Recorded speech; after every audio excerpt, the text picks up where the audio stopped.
మంత్రులంతా ప్రజల్లోకి వెళ్ళాలి.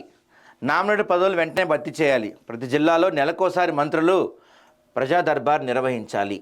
కష్టపడి పనిచేసే కార్యకర్తలకు నామినేటెడ్ పదవులు ఇవ్వాలి. పిఎస్సి సమావేశంలో కేసీ వేణుగోపాల్ నిర్దేశం. సమావేశంలో మాట్లాడుతున్న సీఎం రేవంత్ రెడ్డి, చిత్రంలో జానారెడ్డి, విహెచ్ పట్టి విక్రమార్క, కేసీ వేణుగోపాల్, దీప్దాస్ మున్షి వీళ్ళంతా ఉన్నారు. నిన్న ఈయన కేసీ వేణుగోపాల్ వచ్చాడు. కేంద్ర అంటే పార్టీ హైకమాండ్ ప్రతినిధిగా చెప్తూ ఉంటారు నేను కేసీ వేణుగోపాల్ని. మంత్రులంతా ప్రజల్లోకి వెళ్లాలని ఏఐసిసి ప్రధాన కార్యదర్శి కేసీ వేణుగోపాల్ సూచించారు. కొందరు క్షేత్రస్థాయిలో విస్తృతంగా తిరగడం లేదని పిఎస్సి సమావేశంలో ఆయన చెప్పినట్టు సమాచారం. రాష్ట్ర ప్రభుత్వం పెద్ద ఎత్తున సంక్షేమ కార్యక్రమాలను, పథకాలను అమలు చేస్తున్నా వాటి గురించి ప్రజలకు వివరించి ఎందుకు చెప్పలేకపోతున్నారని ఆయన గట్టిగా ప్రశ్నించినట్టు తెలుస్తుంది. పార్టీ వర్గాల సమాచారం ప్రకారం మంత్రులు గ్రామాల్లో తిరుగుతూ కార్యకర్తల ఉత్సాహం నింపగాలని బుధవారం గాంధీభవన్లో జరిగిన కాంగ్రెస్ రాజకీయ వ్యవహారాల కమిటీ సమావేశాన్ని సూచించారు.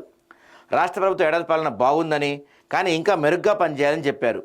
పార్టీ నేతల పనితీరు విశ్లేషించిన ఆయన కొందరిని సున్నితంగా హెచ్చరించినట్టు తెలుస్తుంది. స్థానిక సంస్థల ఎన్నికలను కూడా వీలైన తొందరగా నిర్వహించాలని చెప్పారు. సో నిన్న ఆయన కేసీ వేణుగోపాల్ ఒక ట్రబుల్ షూటర్గా చెప్తుంటారు. ఆయన వచ్చి నిన్న వీళ్ళందరితో మాట్లాడారు. కొంతమంది మంత్రుల్ని, కొంతమంది నాయకులను కూడా శుతిమెత్తగా విమర్శించినట్టుగా మనకు తెలుస్తుంది. ఇక్కడ సీఎం రేవంత్ రెడ్డిని మరి ఏ విధంగా ట్రీట్ చేశారు, ఆయన గురించి కొన్ని రూమర్స్ అయితే వినపడుతున్నాయి కదా, మరి ఆ విషయంలో ఎలాంటి క్లారిటీ ఇచ్చారు అనేది కూడా చూడాలి మనం.